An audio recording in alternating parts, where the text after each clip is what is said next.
I'm back with more champagne, and the next wine here is a cuvee called Vieille France, which means Old France. It's made by the producer of Charles de Cazanove, and it's a fairly equal blend of Pinot Noir and Chardonnay. We'll see what it has to offer. I love this, traditional shape of bottle, by the way. I think it's a fine presentation. And the nose to me is clearly much more Pinot Noir at present. I mean, I think you do get notes of red berries, of raspberry. But then we have some creamy notes which are perhaps a bit more typical for Champagne and for Chardonnay. Some fresh butter, some brioche, and a hint of vanilla.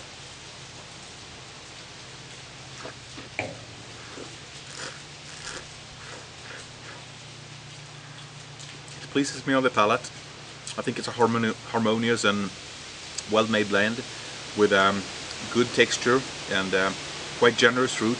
Again, we have a fine ripeness there with rich flavors of Pinot Noir, really in the beginning of the mouth, and then it stays on the palate for quite a while.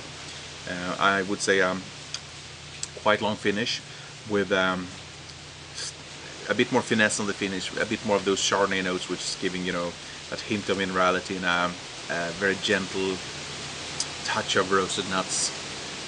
In terms of using it, I think it's a perfectly drinkable champagne now. It has a good depth already. It can of course gain from a few more years of aging, but I think this is really made to be drunk in its fair youth. So he likes this champagne as well.